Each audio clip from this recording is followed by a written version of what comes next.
নমস্কার বন্ধুরা, রঙিন প্রজাপতি ব্লগে আপনাদের স্বাগত জানাই। আমাদের চিমনি এসে গেছে। চিমনিটা লাগানোর জন্য আমাদের জানলাটা অনেক বড়, তো চিমনি লাগাতে এসেছিল, এসে বলল এটা লাগাতে হবে, না হলে হবে না। আমি বললাম ওপরের টালিটায় যদি লাগানো হয়, বলে অনেক ওপরে হয়ে যাবে, হবে না, প্রবলেম হবে। তো কি করতে হবে, একটা প্লাই লাগিয়ে নিন।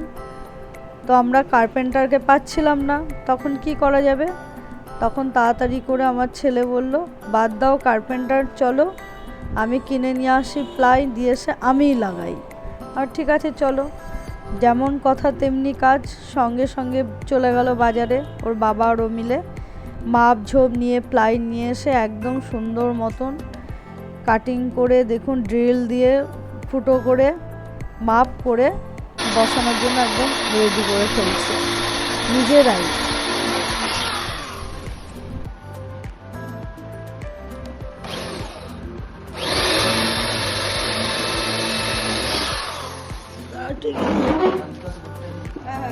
ওই পিড়ি কিন্তু ওইদিকে দিতে হবে, নাহলে ওটা কিন্তু পড়ে যাবে। উঁচু দেখি সবাই চাপ দিলে পড়ে যাবে।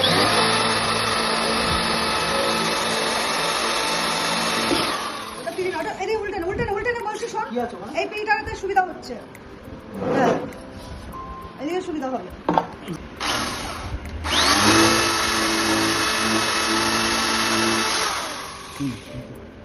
এবার একটু দেওয়াল কাটা একটা মেশিন কিনতে হবে, তাহলে আর দেওয়াল কাটা না, প্লাই কাটা। প্লাই কাটা দরকার নেই, দেওয়াল কাটা হলেই হবে। দেওয়াল কাটা বুঝতে পারছি, যেটা দিয়ে পাথর কাটলো। হ্যাঁ,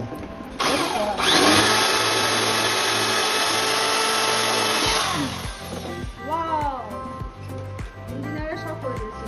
দেখি তুই ইঞ্জিনিয়ার মুখটা কোন ইঞ্জিনিয়ার করেছে। এই যে ইঞ্জিনিয়ার করেছে। এখন মাপ নেওয়া হচ্ছে দেয়ালের, মানে প্লাইয়ের মাপ নেওয়া হয়ে গেছে। প্লাইয়ের ভেতর থেকে কোথায় ড্রিল দিয়ে ফুটো করবে সেই মাপটা ধরে ধরে নেওয়া হচ্ছে, নাহলে তো ম্যাচিং হবে না, বসানো যাবে না।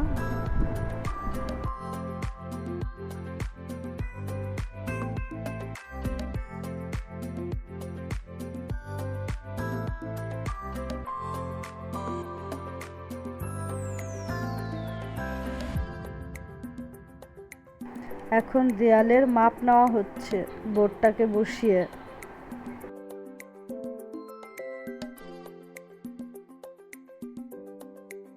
দেখুন কেমন পয়েন্ট করে নিচ্ছে, নর্মাল করলে হবে না, কারণ মাপ ঝোপ ঠিক থাকলে সব একদম ফিটিংস হবে ভালো।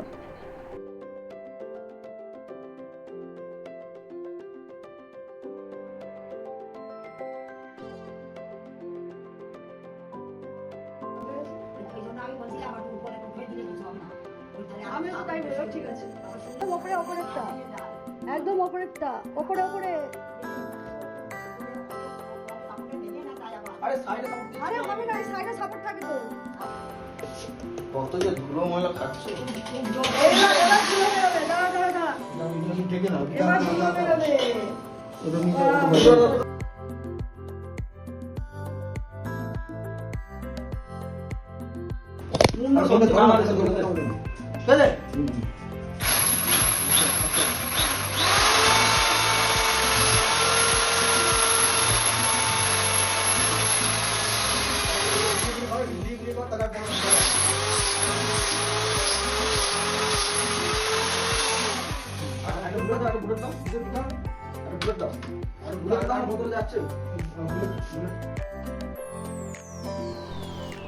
আমরা দেখুন কি করছি, আমার ছেলে হচ্ছে হেডমিস্ত্রি, আমরা হচ্ছি তার হেল্পার। আমি, আমার শাশুড়ি মা, আমার হাজব্যান্ড, আমরা সবাই মিলে হেল্প করছি। যদি কোনো অসুবিধা হয় সেটাও বলে দিচ্ছি, ও জিজ্ঞেস করছে, আমরা সব কিছু ধরে দিচ্ছি। যেটা হয়, একজন কার্পেন্টার বলুন, একজন রাজমিস্ত্রি বলুন, সাথে হেল্পার থাকে, তো আমরা বাড়ির সব মেম্বাররাই ওর হেল্পার এই মুহূর্তে।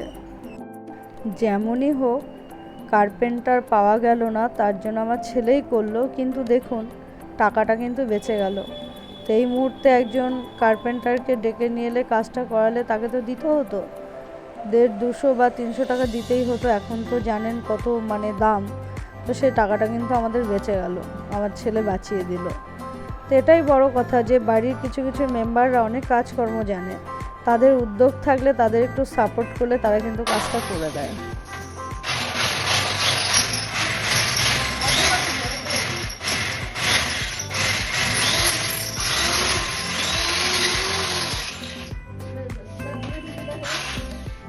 আচ্ছা আমি ফলগুলো করে নিই। দেখো পুরো ঢুকাই না গাজর ঠিক আছে চল সবগুলো করো।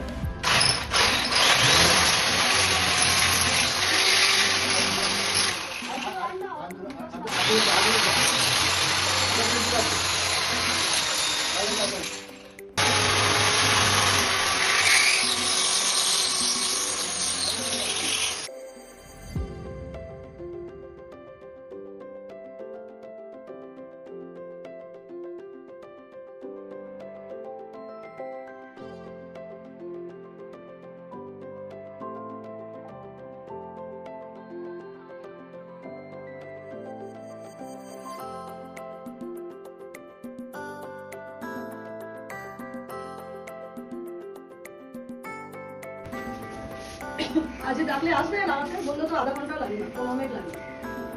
ডাকছি লাগাতে আসবে। দাদা হয়ে গেছে, রাত্রি এসো। দাঁড়াও কাজ হলো না। সব হয়ে গেছে, এবার পরিষ্কার করে নিচ্ছে জায়গাটা, এবার সেট করে দেবে। দাও ওর বাবাজিকে দাও।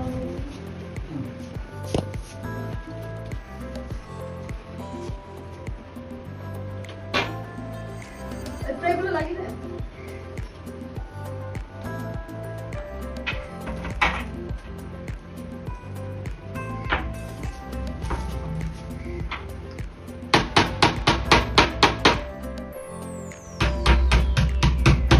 টাইট করে দিতাম। ও পরে করবে, আগে লাগা স্কুল দিয়ে পরে টাইট করবে।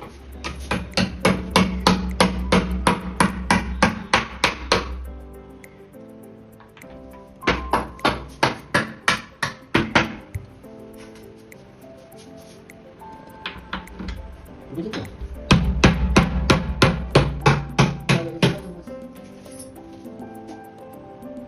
এই ফুটোটা তো করবি ওইটা হ্যাঁ। ওটাই দুটো।